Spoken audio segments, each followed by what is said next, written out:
Mi esposo desapareció hace 6 años, dejando atrás un vacío que me desgarró el alma. Todos, desde la policía hasta mi propia familia, juraban que estaba muerto, pero algo en mi corazón se negaba a aceptarlo.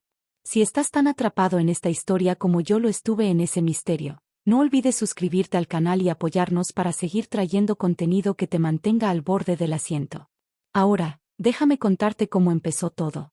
Era una mañana de abril, de esas que parecen perfectas, con el sol colándose por la ventana y el aroma del café llenando la cocina. Juan, mi esposo, se despidió de mí con un beso rápido en la frente antes de salir al trabajo. Llevábamos 8 años casados, éramos el tipo de pareja que todos envidiaban, 2 hijos pequeños, una casa modesta pero acogedora, y planes para unas vacaciones en la playa ese verano. Pero ese día, algo se sentía raro. No sabría explicarlo, fue como un presentimiento que me apretó el pecho, pero lo ignoré. Juan no regresó a casa esa noche. Al principio, pensé que tal vez se había quedado trabajando hasta tarde. No era raro que su jefe lo retuviera en la oficina con algún proyecto urgente. Llamé a su celular, pero saltó directo al buzón. Intenté no preocuparme, me dije que aparecería en cualquier momento con una de sus típicas excusas y esa sonrisa que siempre me desarmaba. Pero las horas pasaron, y nada. A medianoche, con los niños ya dormidos, empecé a entrar en pánico. Llamé a sus amigos, a sus compañeros de trabajo, incluso a su hermano, que vivía a 2 horas de distancia. Nadie sabía nada. Era como si la tierra se lo hubiera tragado. A la mañana siguiente, fui a la policía. Me miraron con esa mezcla de compasión y escepticismo que te hace sentir como si estuvieras exagerando. Me preguntaron si habíamos peleado, si había señales de que quisiera dejarme, si tenía deudas o problemas en el trabajo. Respondí que no, una y otra vez, aunque cada pregunta se sentía como una puñalada. Juan y yo no éramos perfectos, claro, pero éramos felices. O al menos, eso creía yo. Nos dieron 48 horas para presentar un reporte oficial de desaparición, y mientras tanto, me sugirieron esperar en casa por si regresaba. Los días se convirtieron en semanas, y las semanas en meses. Organicé búsquedas con amigos y vecinos, pegué volantes con su foto por toda la ciudad, hablé con medios locales. Cada pista que surgía terminaba en un callejón sin salida. Una vez, alguien dijo haberlo visto en un autobús rumbo al norte, pero las cámaras de seguridad no mostraron nada. Otra vez, encontraron un cuerpo en un río a las afueras de la ciudad, y pasé 2 días en una agonía indescriptible hasta que confirmaron que no era él. Cada esperanza rota me dejaba más vacía, pero también más decidida a encontrarlo, aunque fuera solo para saber qué había pasado. Mis hijos, Sofía y Mateo, tenían 5 y 3 años cuando todo esto comenzó. Intenté protegerlos, decirles que papá estaba de viaje, pero los niños no son tontos. Sofía empezó a tener pesadillas, preguntando por qué papá no la quería lo suficiente para volver. Mateo, que apenas empezaba a hablar, dejó de mencionar a su padre por completo. Verlo sufrir era lo peor, pero también me dio fuerza para seguir adelante. Me convertí en madre y padre, en detective, en portavoz, en todo lo que necesitaba ser para mantener a flote a mi familia. La policía eventualmente cerró el caso, diciendo que no había evidencia de un crimen. Me dieron una carpeta llena de papeles y una explicación vaga sobre cómo algunas personas simplemente deciden empezar de nuevo. Me negué a creerlo. Juan no era así. Él amaba a sus hijos, me amaba a mí. O eso pensaba. Pero el tiempo tiene una forma cruel de desgastar la esperanza. Después de 3 años, mis amigos dejaron de preguntar por él. Mi familia empezó a sugerir que cerrara ese capítulo. Incluso yo, en los momentos más oscuros, me preguntaba si no sería mejor aceptar que estaba muerto. Pero algo en mi interior, una chispa terca, me decía que la verdad estaba ahí fuera. Esa chispa, esa maldita intuición que no me dejaba en paz, fue la que me llevó a ese restaurante, a ese momento que cambió todo. Pero antes de llegar ahí, déjame contarte cómo fueron esos 6 años sin Juan, porque no fue solo esperar y buscar, fue una lucha constante para no perder la cordura, para no dejar que el dolor me consumiera por completo. Los primeros años después de su desaparición fueron un infierno silencioso.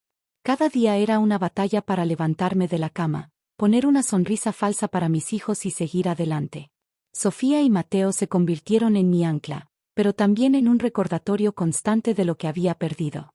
Cada vez que los veía jugar o hacer sus tareas, no podía evitar imaginar cómo habría sido si Juan estuviera ahí, ayudándolos con la tarea o llevándolos al parque. Pero no estaba, y yo tenía que llenar ese vacío sola. Empecé a trabajar turnos dobles en la oficina para pagar las cuentas, porque Juan había sido el principal proveedor.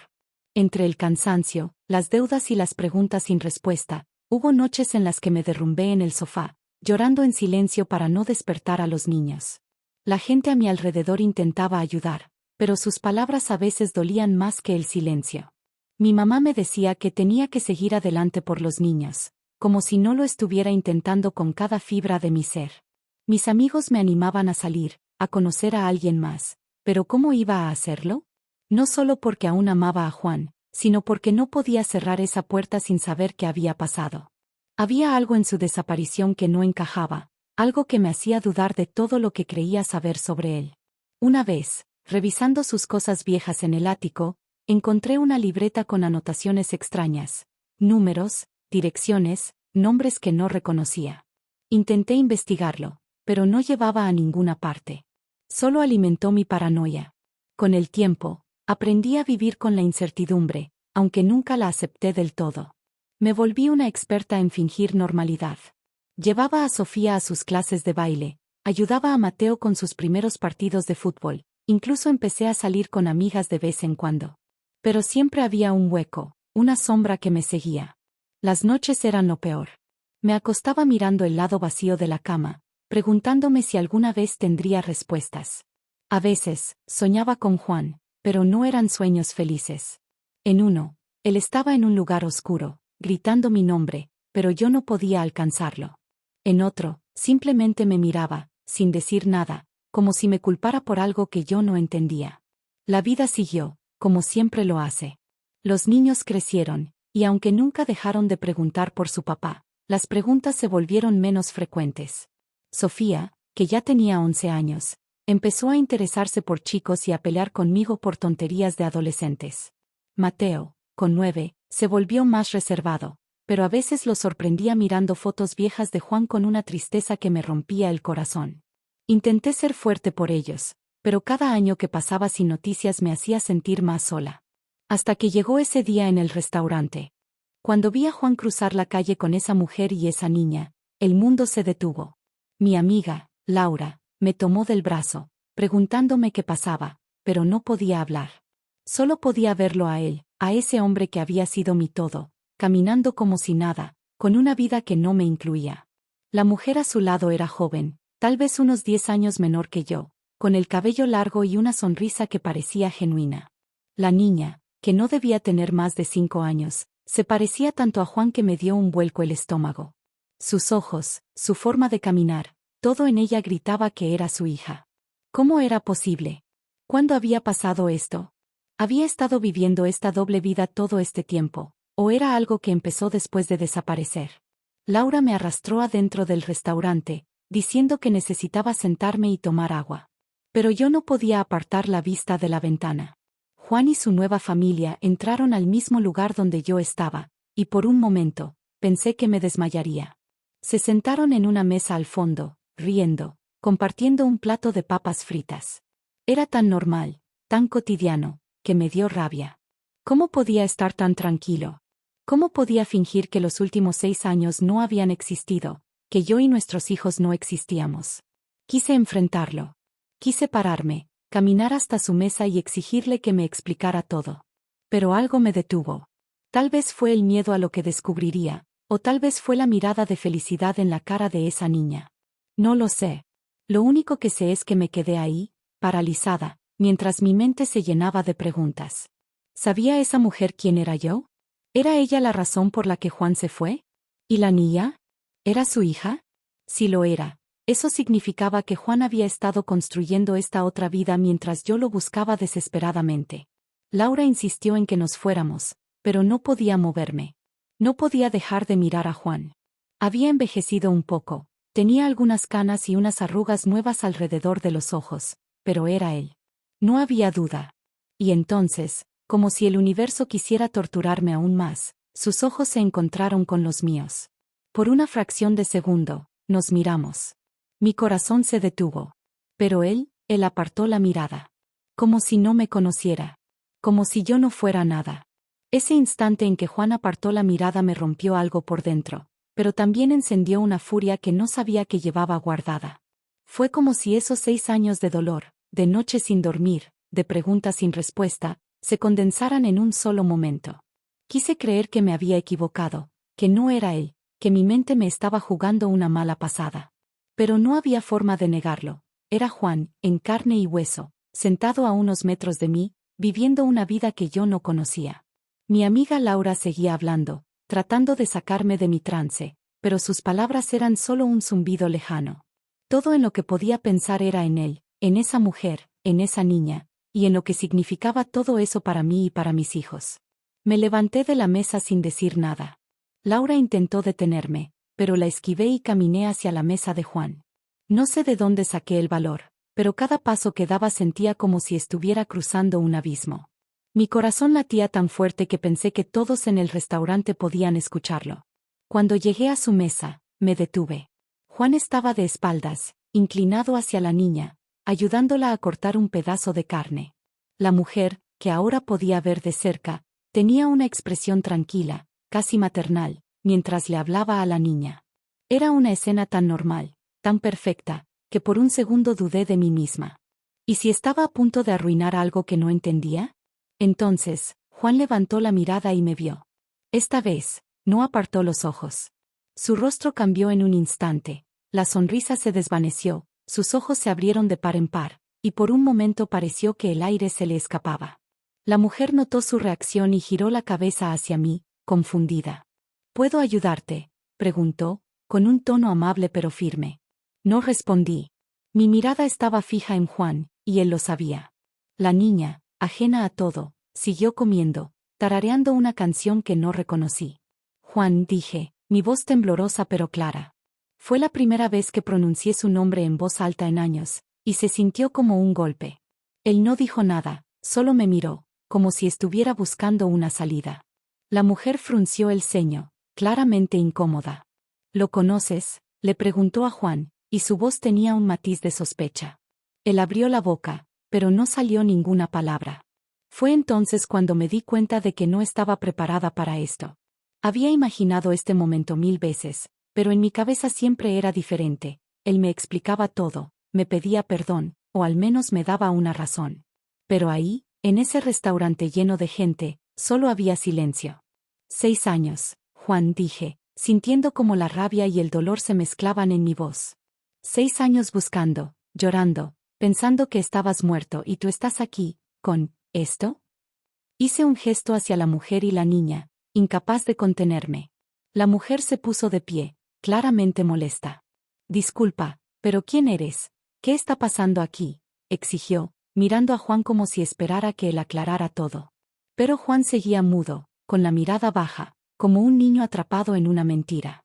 No sé cuánto tiempo estuvimos ahí, en ese enfrentamiento silencioso. La niña dejó de tararear y nos miró, confundida. Mami, ¿quién es ella?, preguntó, y esa palabra, mami, fue como un cuchillo en el pecho.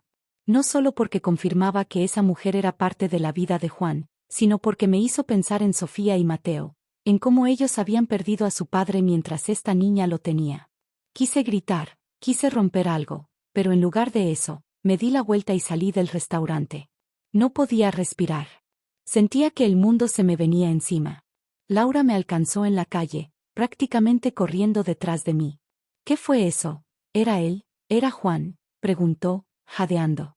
Asentí, sin mirarla, mientras las lágrimas empezaban a caer. No podía explicarle, no en ese momento. Todo lo que podía hacer era caminar, tratando de alejarme de la imagen de Juan con esa familia, de la forma en que me miró como si yo fuera una extraña. Pero no podía escapar de las preguntas que me perseguían. ¿Quién era esa mujer? ¿Desde cuándo estaba con Juan? ¿Era esa niña su hija? Y, lo más importante, ¿por qué nos había abandonado? Esa noche, cuando llegué a casa, los niños ya estaban dormidos. Me senté en la sala, en la oscuridad, con el teléfono en la mano. Quería buscar respuestas, pero no sabía por dónde empezar. Recordé la libreta que había encontrado años atrás, la que tenía esos números y nombres extraños. La había guardado en una caja en el ático, junto con otras cosas de Juan. Subí a buscarla, movida por una necesidad casi desesperada de entender. Cuando la encontré, la revisé página por página, buscando algo que me diera una pista. Había una dirección garabateada en una de las últimas páginas, un lugar a unas pocas horas de la ciudad. No sabía si significaba algo, pero en ese momento, era lo único que tenía. Decidí que no podía quedarme de brazos cruzados. No después de verlo, no después de que me mirara como si no significara nada. Al día siguiente, le pedí a mi vecina que cuidara a los niños y manejé hasta esa dirección. Era una casa modesta en un barrio tranquilo, nada fuera de lo común. Toqué el timbre, con el corazón en la garganta, pero nadie respondió. Miré por las ventanas, pero las cortinas estaban cerradas. Justo cuando estaba a punto de irme, un vecino salió de la casa de al lado. ¿Buscas a alguien?, preguntó, con curiosidad. Le mostré una foto de Juan en mi teléfono, y el hombre asintió lentamente. Sí, lo he visto. Vivió aquí un tiempo, pero se mudó hace unos meses. No sé a dónde. Esa fue la gota que derramó el vaso. No solo había desaparecido, no solo tenía otra familia, sino que había estado moviéndose, viviendo una vida completamente separada de la nuestra. Regresé a casa derrotada, pero también decidida. No iba a dejar que esto terminara así. No después de todo lo que había pasado. Tenía que encontrar a Juan, y tenía que enfrentarlo, no solo por mí, sino por Sofía y Mateo. Ellos merecían saber la verdad, aunque fuera una verdad que me destrozara. Esa noche no dormí. Me quedé despierta, sentada en la sala con la libreta de Juan en las manos, mirando esas páginas llenas de garabatos que ahora sentía como una burla. Cada número, cada nombre, cada dirección parecía un pedazo de un rompecabezas que no entendía, pero que estaba decidida a armar. No podía seguir viviendo en la incertidumbre, no después de verlo en ese restaurante, no después de que me mirara como si yo no fuera nada. Pero también sabía que no podía actuar impulsivamente. Si quería respuestas, tenía que ser más lista que él, más astuta. Juan había construido una vida nueva, y yo necesitaba entender cómo, por qué, y sobre todo, qué significaba eso para mis hijos. A la mañana siguiente, después de dejar a Sofía y Mateo en la escuela, llamé a Laura. Le conté todo: el encuentro en el restaurante, la dirección en la libreta, la conversación con el vecino. Ella escuchó en silencio, y cuando terminé, me dijo algo que no esperaba: necesitas un plan, no puedes ir detrás de él a ciegas. Si Juan está escondiendo algo, no va a ser fácil sacarle la verdad. Tenía razón. Pero también sabía que no podía involucrar a la policía todavía. No tenía pruebas, solo mi palabra y una libreta llena de anotaciones que podrían no significar nada. Así que decidí hacer algo que nunca pensé que haría: contratar a un detective privado. Encontrar a alguien confiable no fue fácil. Pasé días investigando, leyendo reseñas en internet, haciendo llamadas. Finalmente, di con un tipo llamado Roberto, un ex policía con fama de ser discreto y efectivo. Nos reunimos en un café a las afueras de la ciudad. Le conté toda la historia, desde la desaparición de Juan hasta el encuentro en el restaurante. Le mostré la libreta y la foto que había tomado discretamente de Juan con esa mujer y la niña. Roberto escuchó con atención, tomando notas, y cuando terminé, me miró con una seriedad que me dio escalofríos. Esto no pinta bien, dijo. Si tu esposo está viviendo bajo otra identidad, hay una razón. Y no siempre es una razón bonita. Roberto aceptó el caso, pero me advirtió que podría tomar tiempo. Me pidió cualquier detalle que pudiera ayudarlo: nombres de amigos de Juan, lugares que frecuentaba, incluso cosas tan pequeñas como sus hobbies o sus hábitos. Mientras hablaba con él, me di cuenta de cuánto había cambiado mi percepción de Juan. Antes, lo veía como el hombre perfecto, el esposo amoroso, el padre dedicado. Ahora, cada recuerdo estaba teñido de duda.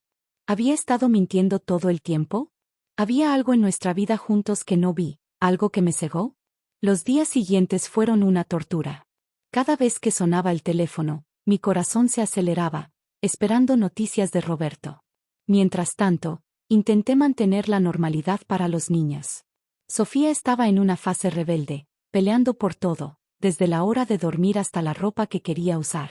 Mateo, por otro lado, parecía más callado que nunca. Una noche, mientras cenábamos, me preguntó de la nada: «Mamá, ¿papá nos dejó porque no nos quería?». Me quedé helada. Quise mentirle, decirle que no, que papá los amaba, pero las palabras se me atoraron. En lugar de eso, lo abracé y le dije que siempre estaríamos juntos, pase lo que pase. Pero esa pregunta se quedó clavada en mí, alimentando mi determinación. Una semana después, Roberto me llamó. Había encontrado algo. Me pidió que nos encontráramos en su oficina, un lugar pequeño y desordenado lleno de papeles y fotos. Cuando llegué, me mostró una carpeta con documentos y fotos. Había rastreado la dirección de la libreta hasta una casa alquilada bajo un nombre falso, Carlos Ramírez. El nombre no me decía nada, pero cuando vi una copia de un contrato de arrendamiento, mi sangre se heló. La firma era idéntica a la de Juan. Roberto también había seguido a Juan desde el restaurante hasta un departamento en una zona residencial. Las fotos que me mostró eran inconfundibles, Juan entrando al edificio con la misma mujer y la niña. Pero había algo más. Roberto había encontrado registros de un matrimonio reciente, hace apenas 2 años, entre Carlos Ramírez y una mujer llamada Ana López. ¿Estás segura de que quieres seguir con esto?, me preguntó Roberto, mirándome con preocupación. Porque una vez que sepamos todo, no hay vuelta atrás. Asentí, aunque por dentro estaba temblando. No podía parar ahora. Necesitaba saber quién era esta Ana, qué papel jugaba en la vida de Juan, y por qué había elegido abandonarnos. Pero también tenía miedo. Miedo de descubrir que el hombre al que amé durante años era un desconocido. Miedo de lo que esto le haría a mis hijos. Roberto prometió seguir investigando, pero me advirtió que Juan, o Carlos, parecía estar cubriendo bien sus huellas. Había usado efectivo para casi todo, no tenía cuentas bancarias a su nombre, y el departamento estaba registrado a nombre de Ana. Es como si no quisiera que lo encontraran, dijo Roberto. Pero nadie es tan bueno escondiéndose para siempre. Sus palabras me dieron esperanza, pero también me llenaron de un nuevo tipo de ansiedad. ¿Qué estaba escondiendo Juan? ¿Era solo una nueva vida, o había algo más oscuro detrás de todo esto? Esa noche, mientras los niños dormían, me senté con la libreta de Juan otra vez. Había un número de teléfono garabateado en una esquina, casi ilegible. No sabía si era importante, pero algo me dijo que debía intentarlo. Marqué el número desde mi celular, con las manos temblando. Sonó varias veces antes de que alguien contestara. Era una voz de hombre, áspera, como si lo hubiera despertado. ¿Quién es?, preguntó. No supe qué decir. Mi instinto me dijo que colgara, pero antes de que pudiera, el hombre volvió a hablar. ¿Eres tú, Carlos? Te dije que no me llamarás a esta hora. Colgué de inmediato, con el corazón en la garganta. ¿Quién era ese hombre? ¿Y por qué llamó a Juan Carlos? No le conté a Roberto sobre la llamada. No sé por qué, tal vez porque sentía que estaba entrando en algo más grande de lo que podía manejar. Pero no podía parar. Cada pista, cada detalle, me acercaba más a la verdad, aunque también me hacía sentir que estaba perdiendo una parte de mí misma en el proceso. Lo único que sabía con certeza era que no iba a descansar hasta tener a Juan frente a mí, hasta mirarlo a los ojos y exigirle que me dijera por qué nos dejó, por qué eligió esa otra vida en lugar de la nuestra. La voz de ese hombre en el teléfono me persiguió durante días. «Eres tú, Carlos», resonaba en mi cabeza como un eco que no podía apagar. Cada vez que cerraba los ojos, veía a Juan en ese restaurante, a la niña llamando mami a esa mujer, a Ana, y la furia se mezclaba con una tristeza tan profunda que apenas podía respirar. Pero no podía dejar que eso me detuviera. Había llegado demasiado lejos, y ahora, con la ayuda de Roberto, sentía que estaba a punto de descubrir algo que cambiaría todo. Aunque, en el fondo, no estaba segura de estar lista para lo que encontraría. Decidí contarle a Roberto sobre la llamada.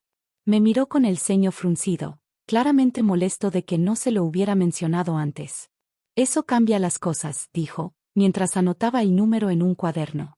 Si alguien más lo conoce como Carlos, entonces no es solo una doble vida. Podría estar metido en algo más grande. Sus palabras me dieron escalofríos. ¿Qué significaba algo más grande? ¿Deudas? ¿Crimen? ¿Algo peor? Roberto prometió rastrear el número, pero me pidió que tuviera cuidado. Si Juan está usando un alias y moviéndose como lo hace, no es solo para esconderse de ti. Podría haber otras personas involucradas. Esa advertencia me hizo dudar. Por primera vez, Me pregunté si estaba poniendo en riesgo a mis hijos al seguir investigando. Sofía y Mateo ya habían sufrido demasiado, y lo último que quería era arrastrarlos a algo peligroso. Pero tampoco podía dejarlo ir. No después de verlo, no después de saber que estaba vivo y que había elegido dejarnos atrás. Así que seguí adelante, aunque cada paso se sentía como caminar sobre vidrios rotos. Roberto trabajó rápido. En pocos días, me llamó para que nos encontráramos de nuevo. Esta vez, su oficina parecía aún más desordenada, con papeles esparcidos y una laptop abierta mostrando lo que parecía un mapa. Encontré algo, dijo, sin preámbulos. Me mostró un informe que había armado. El número que marqué pertenecía a un hombre llamado Esteban Morales, un tipo con antecedentes por estafa y vínculos con un grupo de personas que operaban negocios turbios, préstamos ilegales, lavado de dinero, ese tipo de cosas. No había pruebas directas de que Juan estuviera involucrado, pero el hecho de que Esteban lo conociera como Carlos era suficiente para que Roberto sospechara. Hay más, continuó Roberto, pasándome una foto. Era de Juan, o mejor dicho, de Carlos, entrando a un almacén en las afueras de la ciudad. La imagen era granulada, tomada de noche, pero se veía claramente a Juan hablando con otro hombre, alguien que no reconocí. Ese es Esteban, explicó Roberto. Lo seguí después de rastrear el número. Tu esposo se reunió con él hace 2 noches. No sé de qué hablaron, pero no parecía una charla amistosa. Mi mente daba vueltas. ¿Juan estaba metido en algo ilegal? ¿Por eso se fue? ¿Por eso inventó una nueva identidad? Roberto me dio una dirección, la del almacén donde había tomado la foto. Si quieres enfrentarlo, este podría ser el lugar. Pero te lo digo de nuevo, ten cuidado. No sabemos con quién está lidiando. Me fui de su oficina con la cabeza hecha un caos. Quería respuestas, pero ahora también tenía miedo. No solo por mí, sino por lo que esto podría significar para Sofía y Mateo. ¿Y si Juan no era solo un hombre que abandonó a su familia? ¿Y si era alguien completamente diferente? Esa noche, tomé una decisión. No podía esperar más. Le pedí a Laura que se quedara con los niños y manejé hasta el almacén. Era un lugar aislado, en una zona industrial donde apenas había luces. Aparqué a unas calles de distancia, con el corazón latiendo tan fuerte que pensé que me iba a desmayar. Me acerqué caminando, escondiéndome entre las sombras como si fuera una detective de película. El almacén estaba oscuro, pero había un auto estacionado afuera, uno que reconocí de inmediato. Era el mismo que vi en el restaurante, el que Juan conducía con Ana y la niña. Me quedé ahí, escondida detrás de unos contenedores, esperando no sé qué. Después de lo que pareció una eternidad, la puerta del almacén se abrió. Era Juan. Llevaba una chaqueta que no reconocí y hablaba por teléfono, con un tono nervioso que nunca le había oído. No podía escuchar lo que decía, pero su lenguaje corporal era tenso, como si estuviera discutiendo. Entonces, otro hombre salió del almacén. Era Esteban, el mismo de la foto de Roberto. Los dos hablaron un momento, y luego Esteban le dio una palmada en el hombro a Juan, como si lo estuviera tranquilizando. Subieron al auto y se fueron. No sé cuánto tiempo me quedé ahí, temblando en la oscuridad. Todo en lo que podía pensar era en lo lejos que estaba esto de la vida que conocía con Juan. El hombre que me llevaba café a la cama los domingos, que bailaba con Sofía en la sala, que le enseñó a Mateo a patear un balón, ahora estaba aquí, en un almacén a medianoche, con un tipo como Esteban. ¿Quién era este hombre? ¿Alguna vez lo conocí de verdad? Cuando volví a casa, no podía parar de llorar. No era solo por Juan, sino por mis hijos, por la vida que nos habían robado. Decidí que no podía enfrentarlo sola, no en ese momento. Llamé a Roberto y le conté lo que vi. Él me dijo que iba a seguir investigando, pero que necesitaba tiempo para conectar los puntos. Esto es más grande de lo que pensábamos, dijo. Pero te prometo que vamos a llegar al fondo de esto. Mientras tanto, tenía que seguir siendo madre, aunque sentía que me estaba desmoronando. Al día siguiente, llevé a Sofía y Mateo al parque, tratando de fingir que todo estaba bien. Pero cuando vi a Mateo corriendo detrás de una pelota, riendo por primera vez en semanas, algo dentro de mí se rompió. No podía dejar que esto los destruyera. No importaba lo que descubriera sobre Juan, no importaba cuán oscura fuera la verdad. Ellos merecían una madre que luchara por ellos, que les diera una vida mejor que esta incertidumbre constante. Esa noche, mientras acostaba a los niños, Sofía me abrazó más fuerte de lo usual. Mamá, te quiero, dijo, casi en un susurro. Fue como si supiera que algo estaba mal, aunque nunca le había contado nada. Respondí que también la quería, y por un momento, sentí que podía enfrentar lo que viniera. Pero en el fondo, sabía que la verdad sobre Juan iba a cambiar todo. Y aunque estaba más cerca que nunca de descubrirla, también tenía más miedo que nunca de lo que encontraría. Los días siguientes fueron una niebla de emociones. Cada mañana me despertaba con el mismo nudo en el estómago, preguntándome si ese sería el día en que finalmente entendería todo. Pero también me sentía atrapada, como si estuviera corriendo hacia una verdad que no quería enfrentar. La imagen de Juan en ese almacén, hablando con Esteban, se repetía en mi mente como una película que no podía apagar. ¿Qué estaba haciendo? ¿En qué estaba metido? Y, sobre todo, ¿cómo podía haber dejado a sus hijos, a mí, por esto? La chispa de esperanza que una vez tuve, esa que me hacía creer que Juan podría estar en problemas o que había una explicación razonable, se estaba apagando. En su lugar, crecía una mezcla de rabia y miedo que me mantenía despierta por las noches. Roberto seguía trabajando en el caso, pero sus actualizaciones eran lentas. Me dijo que estaba siguiendo a Esteban, tratando de entender su conexión con Juan y qué tipo de negocios manejaban. Esto no es solo una aventura o una doble vida, me explicó en una llamada. Hay dinero de por medio, mucho dinero, y gente que no juega limpio. Sus palabras me dejaron helada. Siempre había pensado que Juan era un hombre sencillo, un contador con un trabajo estable, no alguien que se codearía con criminales. Pero las pruebas estaban ahí, el alias, las reuniones secretas, la vida paralela con Ana y la niña. Todo apuntaba a que Juan no era quien yo creía. Mientras tanto, intenté mantener la normalidad para Sofía y Mateo. Pero ellos no eran tontos. Sofía, con sus 11 años, empezó a hacerme preguntas más directas.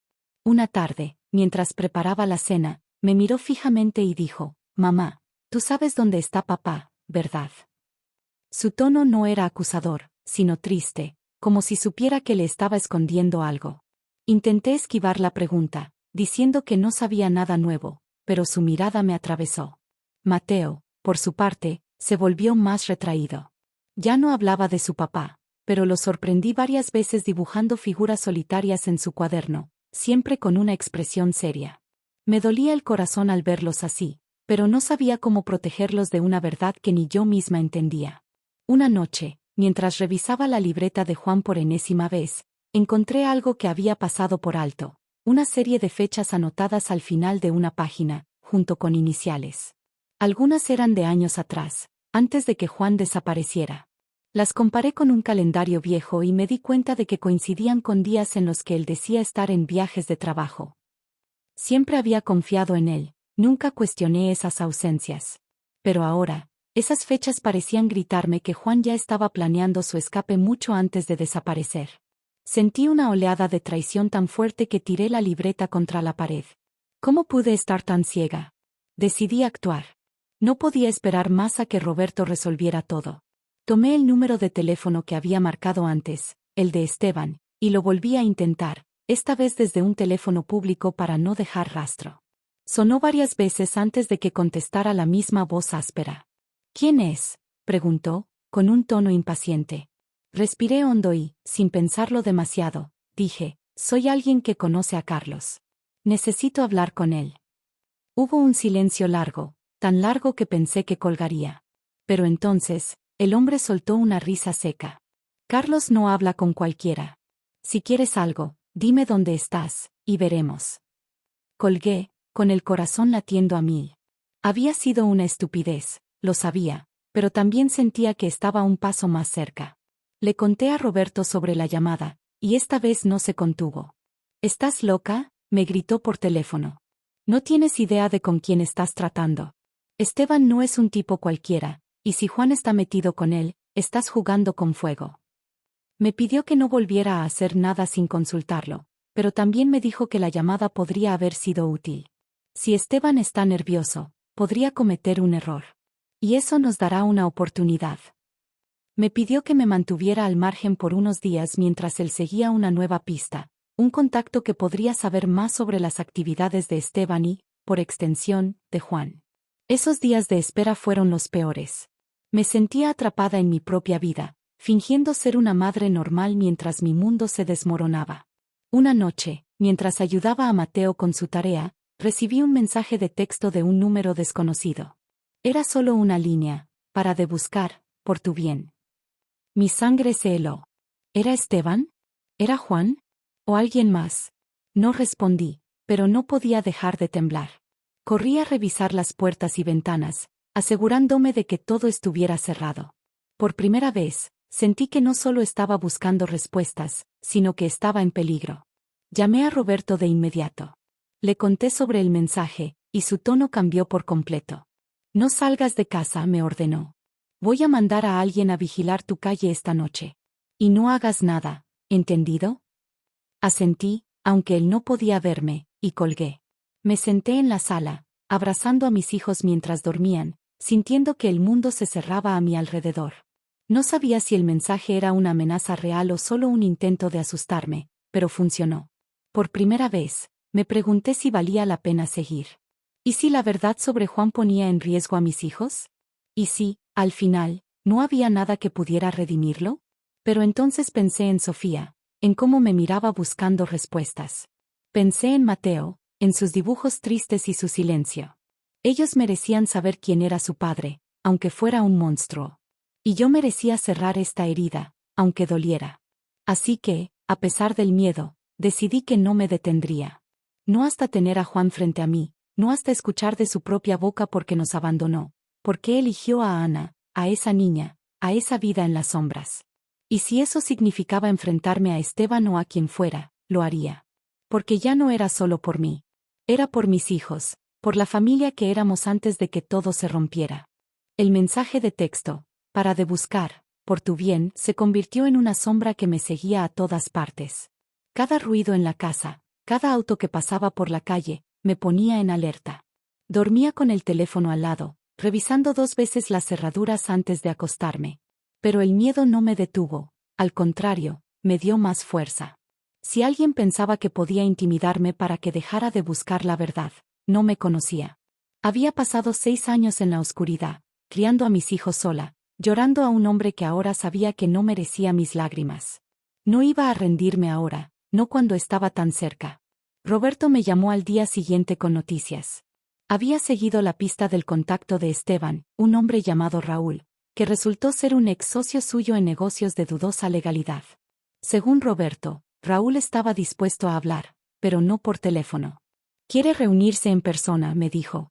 Dice que sabe cosas sobre Carlos, que podrían interesarte, pero no confía en nadie. Si vas, tengo que estar contigo. Esto no es un juego.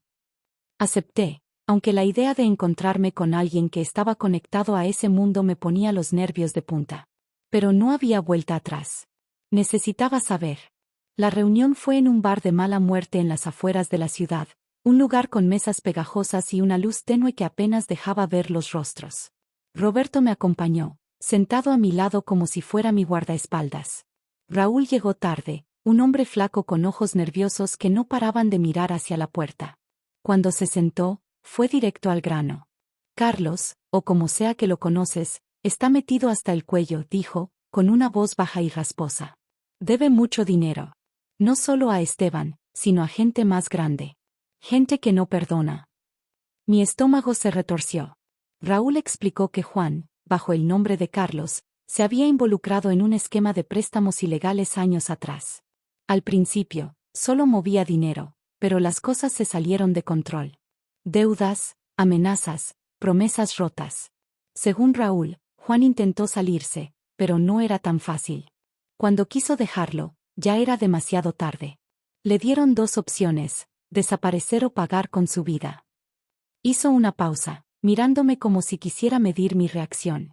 Así que desapareció. Pero no del todo. Sigue trabajando para ellos, aunque ahora lo hace desde las sombras. Quise gritar, quise negarlo todo, pero las piezas empezaban a encajar. Los viajes de trabajo de Juan, las fechas en la libreta, el alias, la vida con Ana. Todo era parte de un plan para escapar, no de mí ni de los niños, sino de algo mucho más grande. Pero eso no lo justificaba. ¿Y su familia?, pregunté, con la voz temblando. ¿Por qué empezar una nueva vida?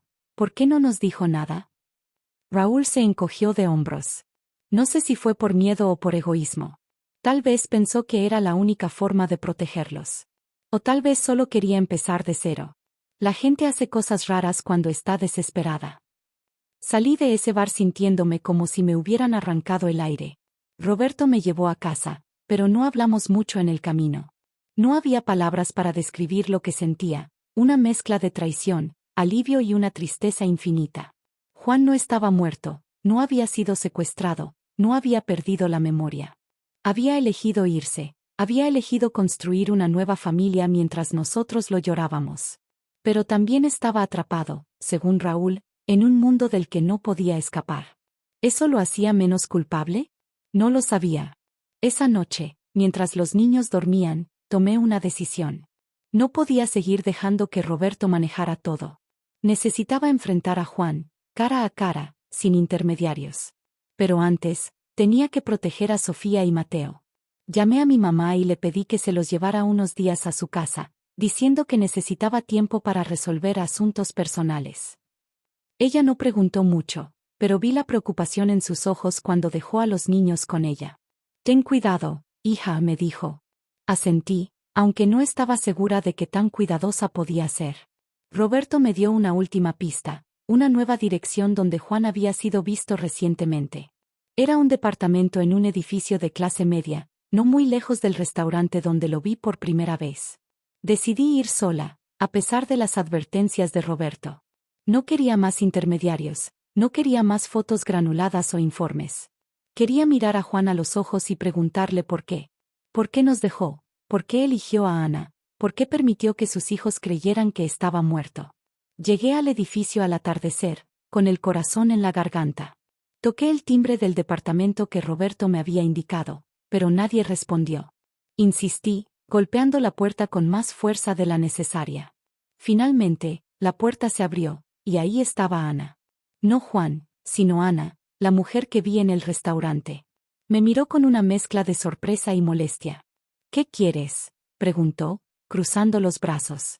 No estaba preparada para esto, pero no me eché atrás. «Necesito hablar con Juan», dije, tratando de mantener la voz firme. «Sé que está aquí». Ana frunció el ceño, pero antes de que pudiera responder, escuché una voz desde el interior del departamento. Era Juan. «Ana, déjame manejar esto». Salió a la puerta, y por primera vez en 6 años, estuvimos frente a frente. No era el Juan que recordaba. Sus ojos estaban cansados, su rostro marcado por algo más que el tiempo. Pero seguía siendo él. «No deberías estar aquí», dijo, con una voz baja, casi suplicante. «Por favor, vete». «No me voy a ir», respondí, sintiendo como la rabia me daba fuerza. «No hasta que me digas por qué. ¿Por qué nos dejaste? Porque tienes otra familia, porque nos hiciste creer que estabas muerto». Ana nos miraba, confundida, pero no dijo nada. Juan suspiró, como si cargara el peso del mundo. «No es lo que piensas», dijo finalmente. «Pero no puedo explicarlo ahora. Si te quedas, solo vas a empeorar las cosas». No me moví. No iba a dejar que me despachara con excusas. Pero antes de que pudiera decir algo más, escuché pasos detrás de mí. Me giré y vi a Esteban, el hombre de la foto, caminando hacia nosotros con una expresión que no prometía nada bueno. «¿Qué está pasando aquí, Carlos?», preguntó, mirando a Juan con una mezcla de amenaza y burla. Mi corazón se detuvo. Esto no era solo sobre mí y Juan. Esto era mucho más grande, y yo acababa de meterme en el medio. La presencia de Esteban en el pasillo del edificio hizo que el aire se volviera denso, como si el tiempo se hubiera congelado. Sus ojos, fríos y penetrantes, se posaron en mí, luego en Juan, y de nuevo en mí. «¿Qué está pasando aquí, Carlos?», repitió, con un tono cargado de amenaza. Juan, o Carlos, como lo llamó Esteban, se puso rígido, pero no respondió de inmediato. Ana, aún en la puerta, parecía desorientada, pasando la mirada de uno a otro como si intentara descifrar algo que no entendía. Yo sentía que el suelo bajo mis pies se desvanecía, pero no iba a retroceder. No después de todo lo que había enfrentado. «Soy su esposa», dije, con la voz más firme de lo que esperaba. Las palabras salieron solas, como si necesitara reclamar mi lugar en esta historia rota. Esteban alzó una ceja, y una sonrisa torcida cruzó su rostro. ¿Su esposa?, repitió, mirando a Juan con una mezcla de burla y desprecio. No me dijiste que tenías equipaje, Carlos. Ana retrocedió un paso, su rostro palideciendo. «Esposa», murmuró, girándose hacia Juan. «¿De qué está hablando?». Juan levantó las manos, como intentando apaciguar una tormenta que ya era imparable. «Por favor, cálmense. Puedo explicarlo», dijo, pero su voz temblaba, y sus ojos evitaban los míos. Esteban soltó una risa seca. «Esto va a ser divertido. Explica, entonces. Estoy esperando». No había escapatoria para Juan, y él lo sabía. Pero yo no estaba ahí por Esteban ni por Ana. Estaba ahí por mí, por Sofía, por Mateo. Por las respuestas que nos debían después de 6 años de dolor. «Habla, Juan», dije, dando un paso hacia él. «Dime por qué nos dejaste. Dime por qué fingiste estar muerto. Dime por qué tienes otra familia». Cada palabra era un golpe, y podía ver cómo lo herían. Ana, ahora visiblemente alterada, lo tomó del brazo. «¿Es verdad? ¿Tienes otra familia?». Su voz estaba quebrada, y por un instante, sentí una chispa de compasión por ella. Tal vez ella tampoco conocía toda la verdad. Pero esa compasión se desvaneció al recordar a mis hijos, los años de lágrimas, las noches en las que me desmoroné en silencio. Juan finalmente habló, con la voz baja y entrecortada. «No quería que fuera así», dijo. «Estaba en problemas, problemas serios. Deudas que no podía pagar. Gente que», hizo una pausa, mirando a Esteban, que lo observaba con esa sonrisa cruel. «Gente que no me dejaba salir. La única forma de protegerte, de proteger a los niños, fue desaparecer. Si me quedaba, los habrían usado contra mí. No podía permitirlo». «Protegernos», repetí, sintiendo como la rabia me consumía. «¿Crees que hacernos creer que estabas muerto fue protegernos? ¿Crees que dejar a tus hijos sin padre, dejarme sola, fue protección? Mírame, Juan, mira lo que nos hiciste». Las lágrimas corrían por mi rostro, pero no me importaba. Todo el dolor, toda la furia, salía a borbotones. Ana soltó a Juan, retrocediendo como si le hubieran dado un golpe. «¿Tienes hijos?», preguntó, con la voz apenas audible. Esteban interrumpió, claramente harto de la escena. «Basta de drama», dijo, dando un paso hacia mí. «No sé quién eres, pero te metiste en algo que no entiendes. Vete ahora, o esto se pone feo». No me moví. No después de todo lo que había pasado. «No me voy hasta que termine con él», dije, señalando a Juan. Esteban se acercó más, y por un segundo, pensé que haría algo. Pero entonces, Juan se interpuso. «Déjala en paz», dijo, con una firmeza que no esperaba. «Esto es entre ella y yo». El pasillo quedó en un silencio pesado. Esteban lo miró, evaluándolo, y luego se encogió de hombros. «Tú sabrás, Carlos. Pero no me hagas limpiar tu desastre». Se dio la vuelta y se fue, dejándonos solos. Ana, aún en shock, entró al departamento y cerró la puerta, dejándonos a Juan y a mí en el pasillo. Era la primera vez en 6 años que estábamos solos, y no sabía si quería abrazarlo o destruirlo. «Lo siento», dijo Juan, rompiendo el silencio. «No quería lastimarlos. Pensé que si me iba, estarían a salvo. Pero no pude dejarlo todo atrás. Conocí a Ana, y ella no sabe nada de esto. No sabe quién soy realmente». Sus palabras eran un intento desesperado de justificar lo imperdonable, pero no podían borrar el daño. «¿Y la niña?», pregunté, con el corazón apretado. «¿Es tuya?». Juan asintió lentamente, y sentí que el mundo se derrumbaba otra vez. «Se llama Clara. Tiene 5 años. No estaba planeado, pero pasó». No sé cómo no colapsé en ese momento. Todo en lo que podía pensar era en Sofía y Mateo, en cómo merecían un padre que no los abandonara, que no construyera otra familia mientras ellos lo lloraban. «¿Por qué no me dijiste la verdad?», pregunté, con la voz rota. «Podríamos haber encontrado una solución juntos. Podríamos haber huido, cambiado de ciudad, lo que fuera. Pero elegiste mentirnos, dejarnos atrás». Juan bajó la mirada, sin respuesta. «No había salida», dijo finalmente. «No para mí». No sé cuánto tiempo estuvimos ahí, en ese pasillo, con el peso de 6 años entre nosotros. Finalmente, Le dije lo que necesitaba escuchar. No quiero que vuelvas a nuestras vidas. No después de esto. Pero mis hijos merecen saber la verdad, y no voy a ser yo quien les diga que su padre es un cobarde que prefirió huir a enfrentarse a sus problemas. Así que vas a hablar con ellos, Juan. Vas a mirarlos a los ojos y les vas a explicar por qué no estuviste ahí. Y después, desaparece de nuevo. Porque no te queremos de vuelta. Me di la vuelta y me fui, con las piernas temblando pero la cabeza en alto. No miré atrás, aunque escuché a Juan llamarme, su voz rota por el llanto. Cuando llegué a mi auto, me derrumbé, llorando como no lo había hecho en años. Pero entre las lágrimas, también sentí algo nuevo, alivio. No era el final que quería, no era la vida que soñé para mis hijos, pero era un cierre. Por primera vez en 6 años, supe que podía seguir adelante, no por Juan, sino por Sofía, por Mateo, por mí. Días después, Juan se reunió con los niños en un parque, con mi mamá presente para asegurarse de que todo estuviera bien. No estuve ahí, no podía soportar verlo de nuevo. Sofía y Mateo volvieron callados, pero no destrozados. Sofía me dijo que papá les pidió perdón, que les explicó que había cometido errores, pero que siempre los quiso. Mateo solo asintió, abrazándome fuerte. No sé cuánto entendieron, no sé cuánto les dolerá con el tiempo, pero sé que hice lo correcto al darles esa oportunidad.